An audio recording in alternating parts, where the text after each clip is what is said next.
जय हिंद दोस्तों, नमस्कार। कैसे हो आप सब लोग? आशा करता हूँ बहुत अच्छे होंगे और मैं विष्णु आपका हार्दिक स्वागत करता हूँ। दोस्तों, हमने इंडियन ज्योग्राफी का फाउंडेशन बैच स्टार्ट किया था। बिल्कुल स्टार्टिंग से सिलेबस लिखाया था, बिल्कुल निःशुल्क चल रहा है ये। और उसी के क्रम में दोस्तों आज 11वां लेक्चर है। इससे पहले 10 लेक्चर हम प्रोवाइड करा चुके हैं। उन 10 लेक्चरों में हमने दूसरा जो टॉपिक उठाया था भारत का भौतिक विभाजन, और उसमें मैंने सबसे पहले पर्वतों के बारे में बताया, उसी में हम दर्रों के बारे में बता दिया था। उसके बाद मैंने प्रायद्वीपीय जो पठार थे उनके बारे में बताया था, और तीसरा उसी का भाग है तटीय मैदान, यानी तटीय मैदानों का जन्म कैसे हुआ है, कोस्टल प्लेन्स का फॉर्मेशन कैसे हुआ है उसको जानेंगे, और कौन कौन से तट हैं, पूर्वी घाट क्या है, पश्चिमी घाट क्या है।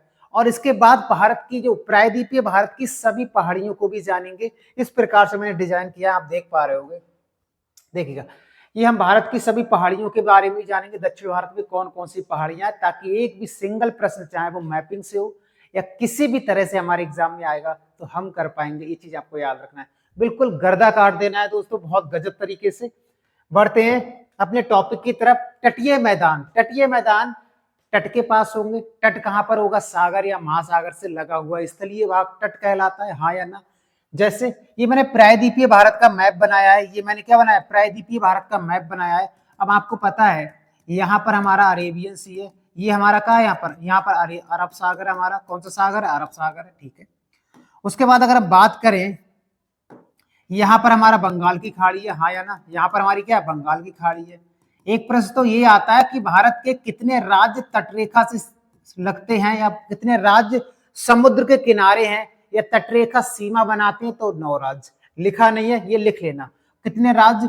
9 राज्य तटरेखा बनाते हैं। 9 राज्य तटरेखा बनाते हैं, समुद्र के किनारे हैं 9 राज्य भारतीय तटरेखा बनाते हैं। कौन से 9 राज्य हैं? एक गुजरात, महाराष्ट्र, कर्नाटक, केरल, 4 ये हो गए। 5वां तमिलनाडु, 6ठा आंध्र प्रदेश, 7वां उड़ीसा, और 8वां वेस्ट बंगाल, और 9वां यहाँ पर गोवा है। यहाँ पर 9वां क्या है? यहाँ पर गोवा है, याद रखेंगे। 9वां क्या है? गोवा। यानी यही 9 राज्य तटीय सीमा बनाते हैं, ये याद रखना है। हमारे एग्जाम में प्रश्न कैसे पूछा जाता है? तटों को लेकर पूछा जाता है कि बताइएगा केरल में कौन सा तट है, तमिलनाडु में कौन सा है, या बताओ वो गुजरात में कौन सा तट है, कोकण तट कहाँ स्थित है, कन्नड़ तट कहाँ स्थित है। ये इस प्रकार से प्रश्न पूछे जाते हैं। उत्तरी सरकार कहाँ पर है, या उत्कल तट कहाँ पर है। तो उसको एक एक करके जानते हैं बिंदास तरीके से, ताकि हमारे एग्जाम में एकदम बिंदास तरीके से जानेंगे। सबसे पहले बात करेंगे प्रायद्वीपीय, मैंने भारत बना दिया है। इसमें मैंने 9 राज्य आपको बता दिए हैं जो समुद्र के किनारे हैं। उनमें से सबसे पहले राज्य की बात करेंगे गुजरात। गुजरात का ये वाला जो तट है, ये वाला जो आप देख पा रहे हो, थोड़ा जूम कर लेते हैं, ठीक है। पहले तट को जूम कर लेते हैं ताकि आसानी होगी हमें जानने में, ठीक है। ये जो तट है ना, ये वाला तट आप देख पा रहे हो, ये वाला, ये गुजरात का तट है। गुजरात यहाँ तक पड़ता है, हाँ या ना। तो गुजरात का ये वाला तट है, इसका नाम है काठियावाड़ तट। क्या नाम है? काठियावाड़ तट कहते हैं गुजरात के तट को। उसके बाद जहां पर गुजरात की सीमा खत्म होती है और महाराष्ट्र की शुरू होती है, और जहां तक गोवा है, जहां तक गोवा है, इसके बीच का जो क्षेत्र है उसको कोकण तट कहते हैं। क्या कहते हैं? कोकण तट कहा जाता है। क्या कहा जाता है? कोकण तट भी कहते हैं। और इसको हम बोल सकते हैं उत्तरी सह्याद्री तट भी कह सकते हैं, उत्तरी सह्याद्री भी कह सकते हैं। और इसके नीचे वाला जो भाग है इसको दक्षिण सह्याद्री भी कहते हैं, ठीक है। तो कोकण तट ज्यादा पूछा जाता है, तो हमको यही याद रखना है। गोवा से कर्नाटक तक, मंगलूर तक, या कर्नाटक बोल सकते हैं, जहां से केरल की सीमा स्टार्ट होती है, वहां तक ये तट कौन सा है? तो याद रखेंगे कन्नड़ या कनारा तट। कन्नड़ भी कहते हैं और इसको कनारा तट भी कहते हैं, याद रखेंगे। क्या कहते हैं इसको? कनारा तट भी कहते हैं, इसको आपको याद रखना है।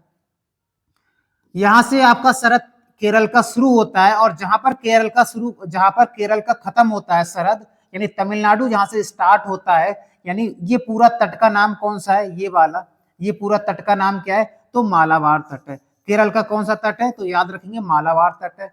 और याद रखेंगे जहां पर केरल का समापन होता है, तमिलनाडु शुरू होता है। तमिलनाडु कहां तक है? जहां पर आंध्र प्रदेश स्टार्ट होता है, इसके ऊपर आंध्र प्रदेश है ये वाला, और ये पूरा तमिलनाडु है। तो तमिलनाडु में कौन सा तट है? तो याद रखेंगे कोरोमंडल तट है। कौन सा तट है? कोरोमंडल तट है। यहाँ पर शीतकालीन वर्षा सबसे ज्यादा होती है, यानी हम ये बोल सकते हैं कि तमिलनाडु में शीतकालीन यानी ठंडों में बारिश ज्यादा होती है, और कोरोमंडल, बात एक ही है। उसके बाद जहां पर तमिलनाडु की सीमा समाप्त होती है, आंध्र प्रदेश की शुरू होती है, और आंध्र प्रदेश की पूरी सीमा कहाँ तक, जहां तक उड़ीसा है, ये उड़ीसा आ जाता है इसके ऊपर। तो वहां तक कौन सा तट है? उत्तर सरकार तट। कौन सा? उत्तरी सरकार तट भी कह सकते हैं, याद रखेंगे। और जहां आंध्र प्रदेश समाप्त होता है, आंध्र प्रदेश का जो राज्य जो सीमा समाप्त होती है, और उड़ीसा तक कौन सा तट है? उत्कल तट है। कौन सा तट है? उत्कल तट है। तो ये कुछ तटों के नाम आपको याद रखने, याद रखेंगे। ये वाला पूर्वी हिस्सा है और ये पश्चिमी हिस्सा है। तो ये वाले भाग को हम कहते हैं पश्चिमी घाट। आप देख पा रहे हो, इसको बना देता हूं बढ़िया सा फिर से। ये जो आप देख पा रहे हो, ये क्या हमारा पश्चिमी घाट है, हाँ या ना? ये पश्चिमी घाट है। और ये वाला दोस्तों, ये वाला, ये पूर्वी घाट है। ये कौन सा हमारा? ये पूर्वी घाट है, हाँ या ना? ये पूर्वी घाट है। ठीक है, एक एक चीज को आप समझते रहिएगा दोस्तों, ताकि हमें आसानी हो समझने में, है ना? ताकि आसानी हो हमें समझने में। तो ये हमारा पूर्वी घाट है और ये पश्चिमी घाट है हमारा। कौन सा है? बड़ा कर लेते हैं जूम करके थोड़ा सा। ठीक है, ये हमारा पश्चिमी घाट है। इस प्रकार से दोनों घाट जहां पर मिले हैं उसे नीलगिरी कहा जाता है। दोनों घाट जहां मिलते हैं उसे नीलगिरी पर्वत कहा जाता है। इसको आगे देखेंगे डिटेल से। अब हमारे एग्जाम में वेस्टर्न घाट से क्या प्रश्न पूछे जाते हैं और पूर्वी घाट से क्या प्रश्न पूछे जाते हैं। सबसे पहले बात करते हैं वेस्टर्न घाट की। किसकी बात करेंगे? वेस्टर्न घाट की। जूम कर लेते हैं तो ठीक है, ठीक है, आ जाते हैं। किसकी बात करेंगे? वेस्टर्न घाट की। तो सबसे पहले वेस्टर्न घाट का एक नाम मिलता है सह्याद्री। बहुत नाम सुना होगा आपने, सह्याद्री। विष्णु पुराणों में कहा गया है पश्चिमी घाट को सह्याद्री। याद रखेंगे, किसमें? विष्णु पुराण में कहा गया है सह्याद्री। ये पर्वत नहीं है। दूसरा फैक्ट क्या कहता है? ये पर्वत नहीं है, ये कगारनुमा घाटी है। कगारनुमा घाटी का मतलब ऐसे समझो, मान लेते एक पेन है, इसको मैंने यहां से कट कर दिया, और कट करने के बाद इसका ये दोनों के किनारे होगा, यही किनारे को कहा जाता है कगार या दरार घाटी। जब अफ्रीका से भारत उत्तर की ओर खिसका और एशिया में आके चिपका, तो उसी समय ये दरार पड़ा था, और उसी के कारण इसको दरारनुमा या कगारनुमा घाटी भी कहते हैं, या घाट भी कहते हैं। ये पर्वत नहीं है, याद रखेंगे। पश्चिमी घाट कोई पर्वत नहीं है।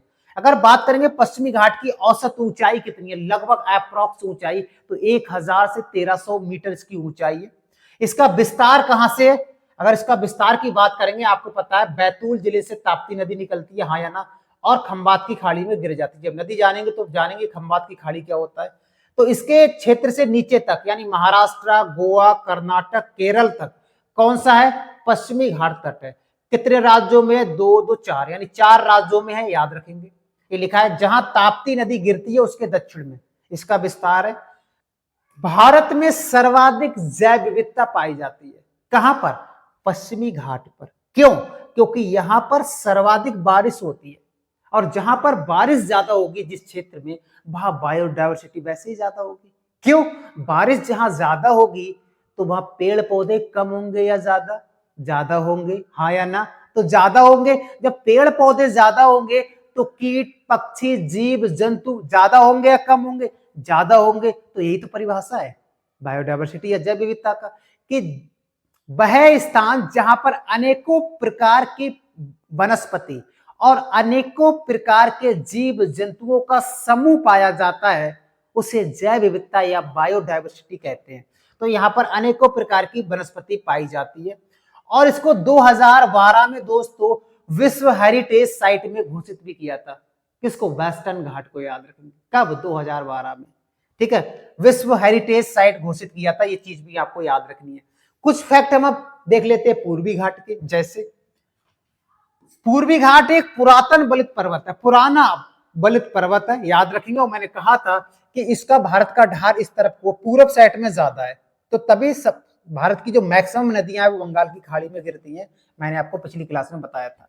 ठीक है, यहां पर शुष्क वनस्पति है। अब शुष्क है, इसका मतलब क्या है? बारिश कम होता होगा, हाँ या ना? इसकी अपेक्षा कम होता होगा, इसलिए यहां लाल मिट्टी और जलोढ़ मिट्टी पाई जाती है। आपको पता है कि दक्षिण भारत में सबसे ज्यादा, यानी इस भाग में सबसे ज्यादा कौन सी मिट्टी है? तो लाल ही पाई जाती है। और भारत में सबसे अधिक मिट्टी वो जलोढ़ पाई जाती है। अब लाल मिट्टी इस क्षेत्र में पाई जाती है, याद रखेंगे। लेकिन इसका जो घाट है, जो तट है, इसके किनारे जलोढ़ मिट्टी पाई जाती है, क्योंकि ये जो घाट है, जो तट है, ये कहीं कहीं यानी बहुत जगहों से कटा फिटा है। अब आप कटा फिटा क्यों? क्योंकि बहुत सारी नदियां बंगाल की खाड़ी में गिरती हैं। बहुत सारी नदियां कहाँ गिरती हैं? बंगाल की खाड़ी में गिरती हैं। इस प्रकार से गोदावरी है, कृष्णा है, कावेरी है, अड्यार है, पेम्बार है, यानी ये घाट बहुत कटा पिटा है और इस घाट के पास ये डेल्टाई क्षेत्र बनेगा यहाँ पर, हाँ या ना? तो यही जलोढ़ मिट्टी है। हम ये कह सकते हैं पूर्वी घाट पर जलोढ़ मिट्टी पाई जाती है और पश्चिमी घाट पर लैटेराइट मिट्टी पाई जाती है, हाँ या ना? आगे बताएंगे लैटेराइट मिट्टी क्यों पाई जाती है। इसका विस्तार कहां से? उड़ीसा से लेकर, यानी उड़ीसा से लेकर और तमिलनाडु तक है। उड़ीसा से लेकर कहां तक है? तमिलनाडु तक इसका विस्तार है, याद रखेंगे। और औसत ऊंचाई इसका है 1100 मीटर लगभग इसकी औसत ऊंचाई है, हाँ या ना? एक प्रश्न और याद रखना, ये दोनों घाट कहां पर मिलते हैं? ये दोनों घाट नीलगिरी पर्वत पर मिलते हैं। ये दोनों घाट जहां मिलते हैं उसे नीलगिरी पर्वत कहते हैं। नीलगिरी पर्वत के बारे में अलग से मैंने बताया है, अभी आगे आएगा, ठीक है? तो अभी केवल लोकेशन बताया, इतने फैक्ट हमको यहां से याद रखने हैं। उसका नेक्स्ट बढ़ते हैं, बात करेंगे फिर से वही पूर्वी घाट और पश्चिमी घाट से और क्या प्रश्न पूछे जाते हैं। नेक्स्ट प्रश्न है, इस घाट में रोपड़ कृषि अधिक होती है। रोपड़ यानी जो हम लगाते हैं हाथ से, जैसे कॉफी हो गया और मैंगो हो गया, चाय हो गया, वेस्टर्न घाट पर ज्यादा होता है, याद रखेंगे। और यहाँ पर मिट्टी कौन सी पाई जाती है? लैटेराइट। ईस्टर्न घाट पर कौन सी पाई जाती है? लाल और जलोढ़, या जलोढ़ सबसे ज्यादा पाई जाती है, घाट की बात कर रहे हैं, ठीक है। यहाँ वर्षा कितनी होती है औसतन? मैंने कहा था 250 सेंटीमीटर से अधिक बारिश होती है, और बारिश ज्यादा होगी तो आपको पता है वैसे ऐसे ऐसे वृक्ष उगाते हैं जिसका मैं नाम भी नहीं सुना होगा, ऐसे जीव जंतु जन्म ले लेते, कीट छोटे छोटे, तो यानी कई सारी प्रजातियों का जन्म हो जाता है। जब प्रजातियों का जन्म हो जाएगा तो वही बायोडायवर्सिटी होगा, जैव विविधता हो जाएगा।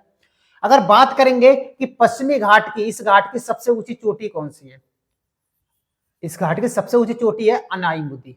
अनाईमुदी, अन्नामलाई पर्वत की भी बोल सकते हैं, सबसे ऊंची चोटी है अनाईमुदी, या दक्षिण भारत की सबसे ऊंची चोटी भी कह सकते हैं अनाईमुदी। कौन सी? दक्षिण भारत की भी सबसे ऊंची चोटी कह सकते हैं, ठीक है, यहां पर लिख लेना। दक्षिण भारत की सबसे ऊंची चोटी का नाम भी यही है, अनाईमुदी, याद रखेंगे। क्या नाम है? अनाईमुदी। और ये केरल राज्य में पड़ती है। अभी अन्नामलाई पर्वत आगे आएगा तो वह आपको वहां पर अच्छे से बताएंगे। अनाईमुदी का जो अर्थ होता है वो हाथी का सर होता है। इसको इस प्रकार से ये डिजाइन है कि जब दूर से देखोगे ऐसा लगेगा कि हाथी का सर है। अनाईमुदी को देखोगे, ये केरल में पड़ती है। इसकी जो ऊंचाई है वो 2695 मीटर है। कितनी है? 2695 मीटर इसकी ऊंचाई है, याद रखेंगे। अगर आपसे ये कभी पूछा जाए कि बताओ दूसरी सबसे ऊंची चोटी कौन सी है, तो मीसा पुलीमाला, मीसा पुलीमाला, मीसा पुलीमाला इडुक्की जिले में पड़ती है ये, और इसकी ऊंचाई है 2640 मीटर। कितनी है? 2640 मीटर। और दोड्डा बेटा लगभग ये समान है, थोड़ा सा कम है दोड्डा बेटा। थर्ड अगर पीक आएगा, ये सबसे ऊंची चोटी आएगी तो दोड्डा बेटा है। नीलगिरी का भी हाईएस्ट पीक दोड्डा बेटा है, और तीसरा सबसे ऊंचा पीक कौन सा है? दोड्डा बेटा है, जो तमिलनाडु में पड़ती है। आगे इसको लोकेटेड किया है, वहां देखेंगे।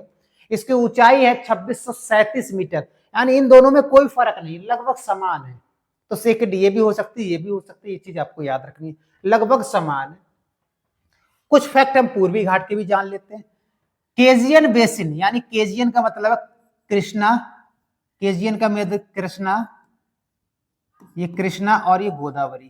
केजियन बेसिन में जो बना है वो अवसादी चट्टानों से बना है। ये जो केजियन बेसिन है ये वाला, ये अवसादी चट्टानों से बना हुआ है, और यहाँ पर तेल और गैस का रिजर्व पाया जाता है। इस क्षेत्र में तेल और गैस का रिजर्व पाया जाता है, याद रखेंगे। अगर आपसे ये कभी पूछे बताओ पूर्वी घाट की सबसे ऊंची चोटी कौन सी है, तो आपने नाम सुना होगा महेंद्रगिरी का। किसका नाम सुना होगा? आपने नाम सुना होगा महेंद्रगिरी की पूर्वी घाट की सबसे ऊंची चोटी है। लेकिन महेंद्रगिरी उड़ीसा में पड़ती है, 1501 मीटर उसकी ऊंचाई है। लेकिन याद रखेंगे पूर्वी घाट पर उससे भी ऊंची चोटियां हैं, लेकिन याद रखेंगे ऑप्शन के ऊपर डिपेंड करेगा। अगर महेंद्रगिरी फेमस इसलिए कि परशुराम का नाम सुना होगा, उन्होंने तपस्या किया था यहाँ पर, इसलिए फेमस है महेंद्रगिरी, याद रखेंगे। अब एक एक करके देखते हैं। अगर सबसे ऊंची चोटी आप दोस्तों पूछी जाएगी तो महेंद्रगिरी नहीं होगी, तो कौन सा होगा? जिदहा गाड़ा, जिदहा गाड़ा चोटी है। अब आपको पता है महेंद्रगिरी का ऊंचाई इतना है, ध्यान से देखना। अब ये ऑप्शन के ऊपर डिपेंड करेगा किस प्रकार से एग्जामिनर ने ऑप्शन सेट किए। अगर ये ऑप्शन ही नहीं दिए तब तो महेंद्रगिरी हो ही जाएगा। जिदहागाड़ा चोटी आंध्र प्रदेश में पड़ती है दोस्तों, इसकी ऊंचाई है 1690 मीटर, याद रखेंगे। अगर बात करेंगे सेकंड पीक, अरमाकोंडा या सीतमाकोंडा, अरमाकोंडा या सीतमाकोंडा, ये भी पीक है, थोड़ा सा कम है इसका, ये 1680 मीटर इसकी ऊंचाई है। और ये कहां पड़ती है? गोदावरी बेसिन में पड़ती है, याद रखेंगे। ये कहां पड़ती है? आंध्र प्रदेश में ये भी पड़ती है और आंध्र प्रदेश में वो भी पड़ती है। ये गोदावरी बेसिन का मतलब है आंध्र प्रदेश, हाँ या ना। थर्ड अगर बात करेंगे देवमाली चोटी, उड़ीसा में पड़ती है, 1572 मीटर है देवमाली। ये देओड़ी भी है, एक देओड़ी, देओड़ी पीक भी है, याद रखेंगे। और चौथा महेंद्रगिरी कहां पड़ता है? उड़ीसा में पड़ता है, 1501 मीटर इसकी ऊंचाई है। अब हम ऑप्शन के ऊपर डिपेंड करेगा, प्रश्न कैसे पूछा जा रहा है हमारे एग्जाम में वो देखेंगे, उसके प्रकार से। मैंने आपको प्रकार बताया पीक के। अब आगे देखते हैं दोस्तों, आगे हम देखेंगे कि दक्षिण भारत के सभी पर्वत और पहाड़ियां एक क्रम से देखेंगे, ताकि अगर मैपिंग से भी प्रश्न आएगा ना तो हम कर पाएंगे, याद रखेंगे। और यहां से प्रश्न एक ही प्रकार से पूछा जाता है, या तो मैपिंग से पूछा जाएगा या फिर आपसे पूछा जाएगा कि मान लो जवेदी पहाड़ी कहां पर है, या नल्ला मलाई पहाड़ी कहां पर है, सतमाला कहां है, अजंता कहां है, अलोरा कहां है। इस प्रकार से प्रश्न पूछा जाता है। तो एक एक करके देखते हैं, है ना। तो पहले इसको जूम कर लेते हैं ताकि हमें आसानी हो थोड़ा सा। पहले हम, ठीक है, और जूम कर लेते हैं, ठीक है। अब हम बात करेंगे पर्वत और पहाड़ियों की। सबसे पहले ये राज्य मैंने बनाए हुए, ये हमारा महाराष्ट्र है। ये जो राज्य है दोस्तों, ये कौन सा है? ये महाराष्ट्र है, ये महाराष्ट्र है। उसके बाद में बात करेंगे ये वाला कौन सा है, तो ये मैंने केटीए कर्नाटक है, ये वाला। और ये वाला दोस्तों केरल है, केरल है। और ये कौन सा है? ये तमिलनाडु है, ये तमिलनाडु है। और ये कौन सा है? ये आंध्र प्रदेश है। ये कौन सा है दोस्तों? आंध्र प्रदेश है। और ये कौन सा है? ये उड़ीसा है ना। इन्हीं राज्यों का हम देखेंगे। ये महाराष्ट्र है, ये कर्नाटक है, ये जो कोर वाला ये आप देख पा रहे हो, ये केरल है, इधर वाला, इस साइड वाला तमिलनाडु है, ये आंध्र प्रदेश है, तेलंगाना का भाग ये बच गया, और ये हमारा उड़ीसा है। अब एक एक करके देखते हैं। महाराष्ट्र में 5 लंबी पर्वत श्रेणियां हैं। कौन कौन सी? इनका क्रम आपको याद रखना है। जहां पर जो पर्वत या पहाड़ी है वो वहीं पर लोकेटेड है, ये चीज आपको याद रखना है। सबसे पहले बात करेंगे महाराष्ट्र के उत्तर में, ये वाला जो पहाड़ी है इसका नाम क्या है? इसका नाम है दोस्तों सतमाला पहाड़ी। क्या नाम है? सतमाला पहाड़ी, याद रखेंगे। सतमाला के पूरब में क्या पड़ता है? सतमाला के पूरब में क्या पड़ता है? तो याद रखेंगे अजंता पहाड़ियां पड़ती है। क्या पड़ती हैं? अजंता पहाड़ियां पड़ती हैं। अगर हम कहें अजंता के दक्षिण में क्या पड़ता है, तो बालाघाट पड़ता है। ये लिखा है बालाघाट पड़ता है, हाँ या ना। अगर ये पूछा जाए कि बालाघाट के उत्तर में कौन सी पहाड़ी या पर्वत है, तो सह्याद्री पर्वत के नाम से इसको जानते हैं, बिल्कुल। अगर आपसे ये पूछा जाए सतमाला के बताओ दक्षिण में क्या है, तो हरिश्चंद्र पर्वत श्रेणी है, हरिश्चंद्र, जिसका हाईएस्ट पीक है कलसूबाई। क्या नाम है? कलसूबाई। हम ये कह सकते हैं महाराष्ट्र की सबसे ऊंची चोटी का नाम क्या है? कलसूबाई। क्या है? कलसूबाई। ये चीज आपको याद रखनी है। तो महाराष्ट्र के हमने देख लिए। अब हम बात करें दोस्तों कर्नाटक। अब आपको पता है यहीं से गोदावरी नदी इस प्रकार से निकल गई है, और यहीं से कृष्णा नदी निकली, ये वाली कृष्णा नदी है इस प्रकार से, और ये गोदावरी नदी है, हाँ या ना। ये गोदावरी नदी है, ठीक है। उसके बाद आगे बढ़ते हैं, इसको रफ कर देते हैं, अभी समझ में नहीं आएगा फिर बाद में। कर्नाटक में देखते हैं। कर्नाटक में ये जो ऊपर वाली जो पहाड़ी है, ये वाली, ये बाबा बुदन हिल्स है, बाबा बुदन हिल्स। ये बाबा बुदन एक सूफी संत थे, और ये यहाँ पर आए थे, एक ऐसा अनोखा बीज लेकर इन्होंने ऐसा बो दिया, और ये कॉफी के लिए बहुत ही प्रसिद्ध है, बाबा बुदन हिल्स। और याद रखेंगे बाबा बुदन हिल्स का जो हाईएस्ट पीक है वो है मुल्यानगिरी, मुल्यानगिरी, ये हाईएस्ट पीक है। या मुल्यानगिरी को ये कह सकते हैं कर्नाटक की सबसे ऊंची चोटी का नाम भी क्या है? मुल्यानगिरी, याद रखेंगे। मुल्यानगिरी के पास में एक पहाड़ी पड़ती है, इसका नाम ब्रह्मगिरी की पहाड़ियां। क्या है? ब्रह्मगिरी की पहाड़ियां। आपको पता है ब्रह्मगिरी पहाड़ी से ही कावेरी नदी निकलती है, हाँ या ना। कावेरी नदी कहां से निकलती है? ब्रह्मगिरी पहाड़ी से निकलती है। तो याद रखें ब्रह्मगिरी पहाड़ी कहां पर पड़ती है? तो कर्नाटक में पड़ती है।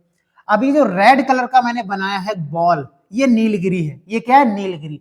नीलगिरी का विस्तार 3 राज्यों में, कर्नाटक, केरल और तमिलनाडु, हाँ या ना? इसका विस्तार 3 राज्यों में, कर्नाटक, केरल और तमिलनाडु। नीलगिरी के बारे में हम अलग से देखेंगे। आपको पता है, यहाँ पर देख लेते हैं, ये वाले उड़ीसा वाले, ये उड़ीसा है हमारा, ये वाला क्षेत्र हमारा, याद रखना ये वाला उड़ीसा है हमारा, ठीक है। उड़ीसा के सबसे उत्तर की बात करेंगे, गड़जात पहाड़ियां पाई जाती है। कौन सी? गड़जात पहाड़ी पाई जाती है। और गड़जात के नीचे यानी क्रम है, अगर बात करें उत्तर से दक्षिण क्रम लगाने को आ जाएगा तो भी लगा दोगे। और दूसरा कौन सी? अस्सिया पहाड़ी। ये कौन सी है? ये अस्सिया पहाड़ी है, याद रखेंगे। अस्सिया पहाड़ी, अस्सिया पहाड़ी के दक्षिण में कौन सी है? तो टिकरपाड़ा पर्वत है। उड़ीसा में ये टिकरपाड़ा पर्वत, याद रखेंगे।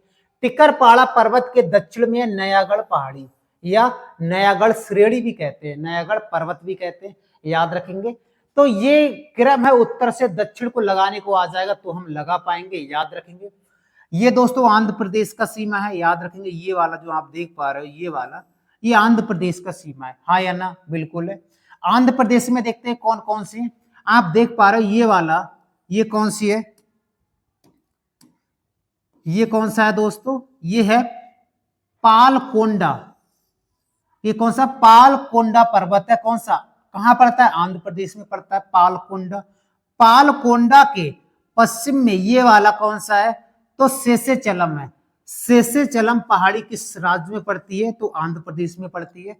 याद रखेंगे, जो पालकोंडा है, पालकोंडा के उत्तर में कौन सी पहाड़ी है? तो याद रखेंगे बेलीकोंडा की पहाड़ी है। कौन सी? बेलीकोंडा। कहां पड़ता है? आंध्र प्रदेश में पड़ता है।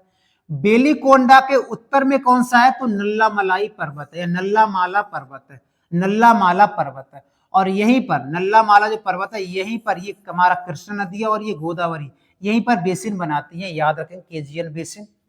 और याद रखेंगे उसके बाद ये हमारा तमिलनाडु स्टार्ट होता है, ये वाला यहां से दोस्तों, और ये हमारा तमिलनाडु स्टार्ट है।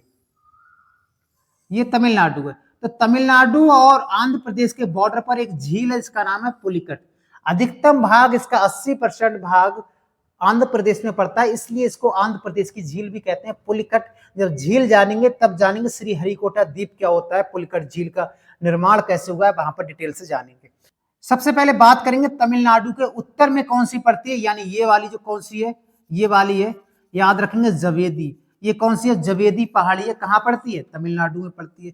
जवेदी पहाड़ी के दक्षिण में ये वाली, ये कौन सी है? तो याद रखेंगे सेवराय पहाड़ी। कौन सी है? सेवराय पहाड़ी है। और सेवराय पहाड़ी के दक्षिण में कौन सी है? याद रखेंगे ये वाली पंचम मलाई है। कौन सी है? पंचम मलाई है। अब आपसे ये पूछा जाएगा पंचम मलाई के पश्चिम में कौन सी है, तो याद रखेंगे ये वाली की बात कर रहा हूं दोस्तों मैं, ये वाली की। ये पालनी पहाड़ी है। कहां पड़ती है? तमिलनाडु में पड़ती है। क्रम से है, पालनी पहाड़ी के दक्षिण में कौन सी है? सिरुमलाई पहाड़ी।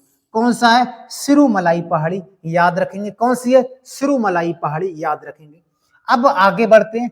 आप देख रहे हो नीलगिरी ये है, और इसके बीच में नीलगिरी के नीचे ये वाला, ये हमारा अन्नामलाई पर्वत है। कौन सा है? अन्नामलाई पर्वत है, याद रखेंगे। कौन सा? अन्नामलाई पर्वत है।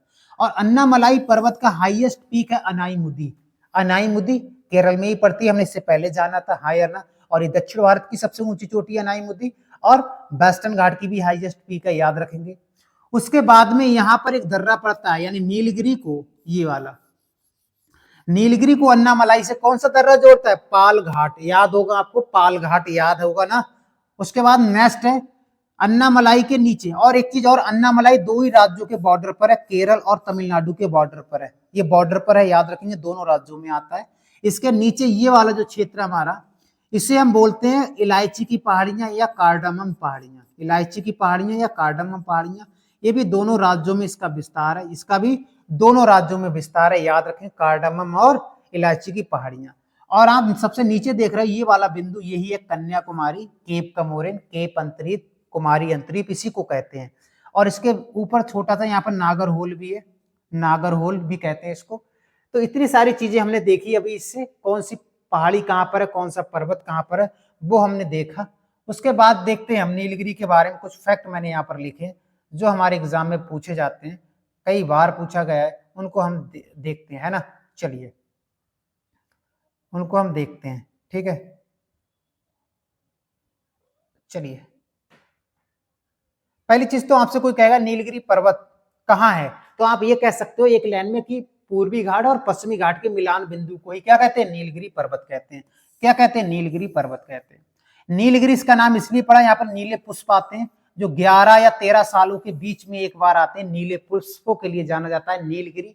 और याद रखेंगे नीलगिरी का उच्चतम शिखर कौन सा है, दोदा बेटा, मैंने बताया था दोदा बेटा, केरल में, वो सॉरी तमिलनाडु में पड़ता है, ये है, ये दोदा बेटा है, याद रखेंगे। ये नीलगिरी के पूरब में है दोदा बेटा, और नीलगिरी के पूरब में ही ये ऊटी, ये यू बना है ना, यही ये ऊटी, इसके पूरब में तमिलनाडु में, याद रखेंगे।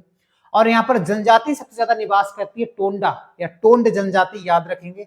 और यहाँ पर जो वनस्पति पाई जाती है नीलगिरी पर्वत पर वो है 16 घास के मैदान पाए जाते हैं यहाँ पर। कहाँ पर, नीलगिरी पर्वत पर। उसी प्रकार से जैसे लघु हिमालय पर जो घास के मैदान पाए जाते हैं, उत्तराखंड में बुग्याल या प्यार कहते हैं, जम्मू कश्मीर में मर्ग कहते हैं, सोनमर्ग, गुलमर्ग। जन्नत है कभी जाना जम्मू कश्मीर में, सोनमर्ग या गुलमर्ग, खुश हो जाएगा दिल आपका। उसके बाद इसके पूरब में ऊटी है, मैंने अभी बताया। इसे केरल में साइलेंट वैली के नाम से जानते हैं। यानी कहने का मतलब यह है, नीलगिरी और अन्नामलाई के बीच में, नीलगिरी और अन्नामलाई के बीच में एक घाटी पड़ती है, एक प्रकार से नीलगिरी का ही भाग है, उसे साइलेंट वैली या शांत घाटी के नाम से जानते हैं। यहां पर बायो जैव विविधता के लिए बहुत प्रसिद्ध है, साइलेंट वैली जैव विविधता के लिए या बायोडाइवर्सिटी के लिए बहुत प्रसिद्ध है। कहते किससे हैं साइलेंट वैली, तो जैसे हमने रात में खेत पे गए होंगे तो आपने देखा होगा कुछ झिंगुर टाइप के बोलते हैं जमीन के अंदर, गुन गुन गुन करके, तो हमें ऐसा लगता है कि जमीन के अंदर कुछ बोल रहा है। तो यहाँ पर ऐसा कुछ नहीं है, बिल्कुल साइलेंट, चाहे रात में जाओगे तो चू चा की आवाज भी नहीं आएगी, याद रखेंगे, साइलेंट वैली कहते हैं। ग्रीष्म काल में यहाँ बारिश ज्यादा होती है, ठंडों में यहाँ पर बारिश शीतकाल में बहुत कम होती है, 20-30 सेंटीमीटर होती है। ग्रीष्म काल में वर्षा ज्यादा होती है, इसलिए नीलगिरी बायोडाइवर्सिटी भी बहुत प्रसिद्ध है। नीलगिरी के पास में कई सारे नेशनल पार्क भी बनाए गए, उसको भी आपको याद रखना है, ठीक है। उसके बाद छोटा सा पार्ट और बचा हुआ है हमारा, गुजरात वाला पार्ट। कौन सा है, गुजरात वाला पार्ट। ये मैंने गुजरात बनाया है, ये देखो आप, ये मैंने गुजरात बनाया है, हाँ या ना, ये है गुजरात, ठीक है, गुजरात। गुजरात में जो ऊपर वाला हिस्सा है, ये वाला दोस्तों, ये वाला हिस्सा है, इसको बोलते हैं कच्छ या कच्छ प्रायद्वीप भी इसको कहते हैं। क्या बोलते हैं, कच्छ प्रायद्वीप। और नीचे वाले हिस्से को बोलते हैं काठियावाड़ प्रायद्वीप। क्या कहते हैं, काठियावाड़ प्रायद्वीप, याद रखेंगे। कच्छ जो जिला है वो भारत का सबसे बड़ा जिला है, दलदली भूमि यहाँ पर पाई जाती है, डेजर्टी एरिया है, चले जाओ 200-300 किलोमीटर, कुछ है ही नहीं कच्छ में। और ये लिटिल रन यहाँ पर आकर ही, कच्छ के रण, यहाँ पर आकर ही लूनी नदी विलुप्त हो जाती है। वही लूनी नदी जो अरावली के पश्चिमी छोर से निकलती है, लूनी नदी, और कहाँ विलुप्त हो जाती है, कच्छ के रण में जाके, यानी यहाँ पर विलुप्त हो जाती है, याद रखेंगे। कच्छ एक नेशनल पार्क भी है, कच्छ या मेरीन नेशनल पार्क, जो जंगली गधों के लिए जाना जाता है। और भारत का इसे सफेद मरुस्थल के भी नाम से जानते हैं, कच्छ मरुस्थल को, याद रखेंगे। याद रखेंगे यही, ये वाले सेगमेंट में ये वाला जो भाग है दोस्तों, ये है हमारा गिर नेशनल पार्क, जहां पर बब्बर शेर या एशियाई शेर के लिए प्रसिद्ध है। गिर या गिरवन नेशनल पार्क कहां पड़ता है, तो आपको लोकेशन मैंने बता दिया है, गुजरात में ही है, और काठियावाड़ प्रायद्वीप के पूर्वी छोर पर है। और याद रखेंगे दोस्तों, इस वाले इसे बोलते हैं खंबात की खाड़ी। ये वाला खाड़ी किसे कहते हैं, जिनके 3 तरफ स्थल और 1 तरफ जल होता है, उसे खाड़ी कहते हैं, उसे खाड़ी कहते हैं। यानी खंबात की खाड़ी में 4 नदियों का मुहाना है, 4 नदियां गिरती है। कौन कौन सी, जो नदियां करेंगे तो बहुत बिंदास से जाने, केवल अभी लोकेशन। साबरमती एक नदी है, इसके किनारे अहमदाबाद शहर बसा हुआ है। माही नदी विंध्याचल से निकलती है, कर्क रेखा को 2 बार काटती है। नर्मदा नदी अमरकंटक से निकलती है और खंबात की खाड़ी में गिर जाती है। तापी या ताप्ती नदी भी यहीं गिर जाती है, ये भी बैतूल जिले एमपी से निकलती है। ये चीज आपको याद रखना है। तो हमने आज देखा प्रायद्वीपीय भारत के सभी पर्वत और पहाड़ियों को देखा, पूर्वी घाट और पश्चिमी घाट को देखा। नेक्स्ट वीडियो में हम आइलैंड को लेके आएंगे, द्वीप, भारत के प्रमुख द्वीपों को लेके आएंगे। तो हमारा सेकंड जो अध्याय था भारत का भौतिक विभाजन, वो कंप्लीट हो जाएगा। पर उसके बाद अगले बढ़ेंगे, यानी बिल्कुल सिलेबस के अनुसार हम चल रहे हैं, और ये बिल्कुल फ्री में है बैच हमारा, यूट्यूब पर पड़ा हुआ है, आराम से पीडीएफ भी इसका सब पीडीएफ कहाँ मिलेगा, टेलीग्राम चैनल का नाम है GSY विष्णु सर, यानी जिस नाम से हमारा यूट्यूब चैनल है इसी नाम से टेलीग्राम चैनल है। जाइए और वहां से बहुत सारा कंटेंट मैंने डाल रखा है, डाउनलोड करिए और नोट्स बनाइएगा। और वीडियो कैसा लगा दोस्तों एक बार कमेंट करके जरूर बताना, और चैनल पर नए हो तो आप लाइक कर सकते हो, सब्सक्राइब कर सकते हो, जो मन है वो कर सकते हो। बाकी मिलते हैं नेक्स्ट वीडियो में। जय हिंद दोस्तों।